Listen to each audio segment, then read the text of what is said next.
In this screencast, I will show you how to correctly show steps when using distance and midpoint formula. So the first thing that you will see will be the formulas for both. The first one is distance formula, and it is what you see. So please copy that down in your notebook, and I'll explain what those letters represent. D stands for distance.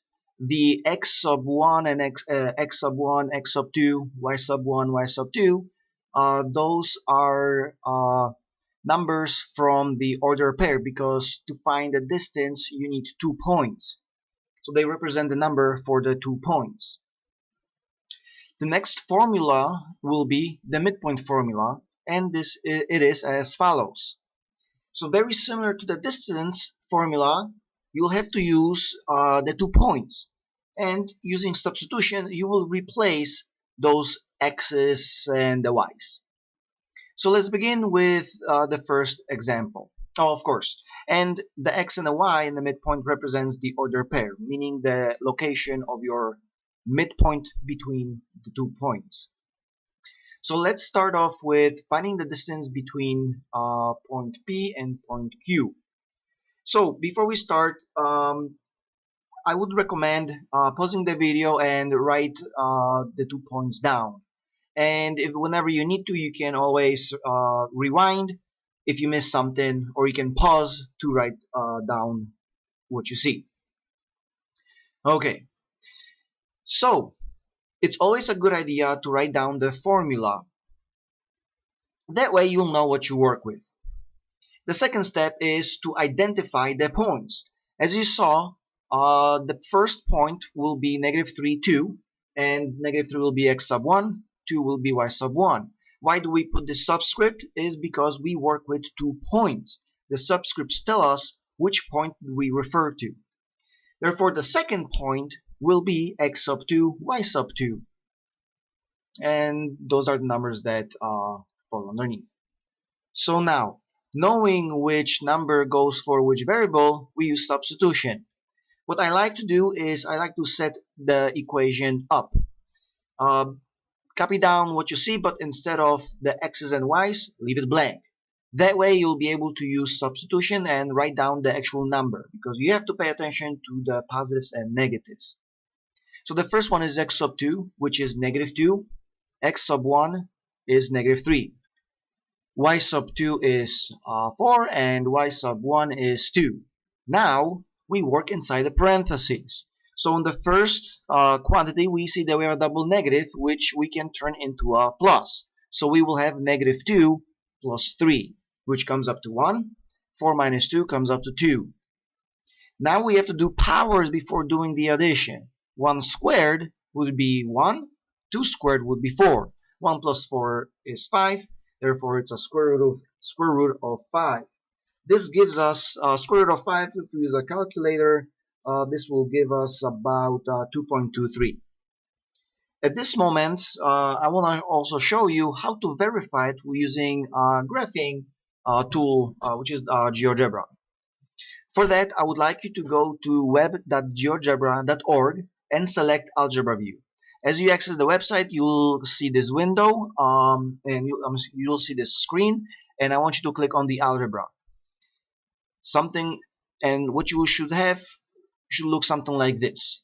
What's important is know where the input bar is. Should be in your upper left corner. It's gonna say input. This is where you will enter the points. So what do? In the input bar located in the upper right corner, enter the 2 points separately, and then we, using the segment tool, connect them. So our first point was -3, 2. So after we replace it, it should appear as you see on the screen. The second point is -2, 4. Using a segment tool, connect those, and what's nice, in the algebra view, you'll be able to see the length or the distance between point A and point B. And this actually verifies with what we got algebraically. Now what I would like you to do is try to do this assignment on your own and verify it with GeoGebra. So pause the video, write down the numbers, and work it out. Okay, Now that you're back and hopefully you'll have it done, let's review the steps quickly. Okay, once again, it's a good idea to write it down, but if you already wrote it down once on a paper somewhere, no need to write this equation second time. First, identify your points. This will be our point 1, and this will be our point number 2. Using substitution, we replace x sub 2 is 4, x sub 1 is -5, y sub 2 is 5, y sub 1 is 3. Now, work inside the parentheses. So in the first quantity, we have a double negative, which will turn into a plus. 4 plus 5 is 9, 5 minus 3 is 2. Do powers before doing the addition. So 9 squared, which is 9 times 9, gives us 81. 2 squared gives us 4. 81 plus 4 is 85. So the distance is a square root of 85. And square root of 85 is about 9.21, about, yeah, 9.21.22, about that. Try this or verify this answer using GeoGebra using the 2 points. Now let's talk about the midpoint. We would like to find the midpoint between the two endpoints, 2, -3, -14, 13. As always, it's a good idea to write down the formula that you are using. And remember that the left side, which are dealing with x's, will represent, at the end, it will represent the value for x, and the y's, which is on your right side, will represent the location of the y-axis. So at the end, you'll get the order pair, which will be the location of the midpoint. So first, begin by identifying your point number 1 and labeling it as x sub 1, y sub 1. And our second point, x sub 2, y sub 2. With that, we will use substitution. X sub 2 will become -14, x sub 1, 2. Find the sum of those two numbers, so -14 plus 2 gives us -12, and -12 divided by 2 gives us a -6. This -6 will be our number for the x-axis. Now on the other side, we will replace the y sub 2 with 13 and y sub 1 with a -3. What you will notice over here is that we will have addition of a negative, which should turn into subtraction.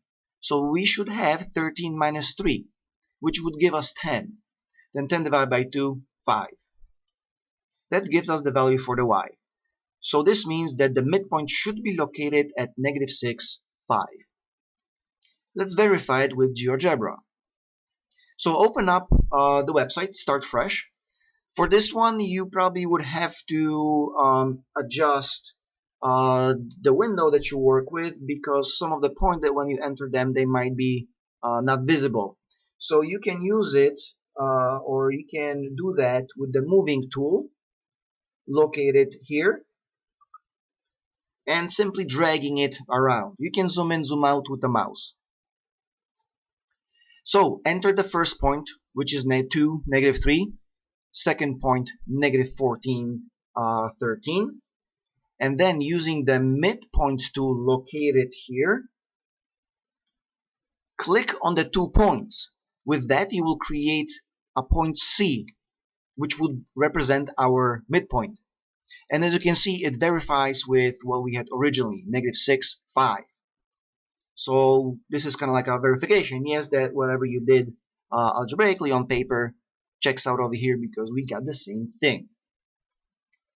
At this moment, I would like you to do this on your own. For this one, use the 2 points, -3, -3, 9, -2, and find the midpoint of, or find the midpoint between those 2 points. Check with GeoGebra. If you get the same midpoint, that means whatever you did was correct.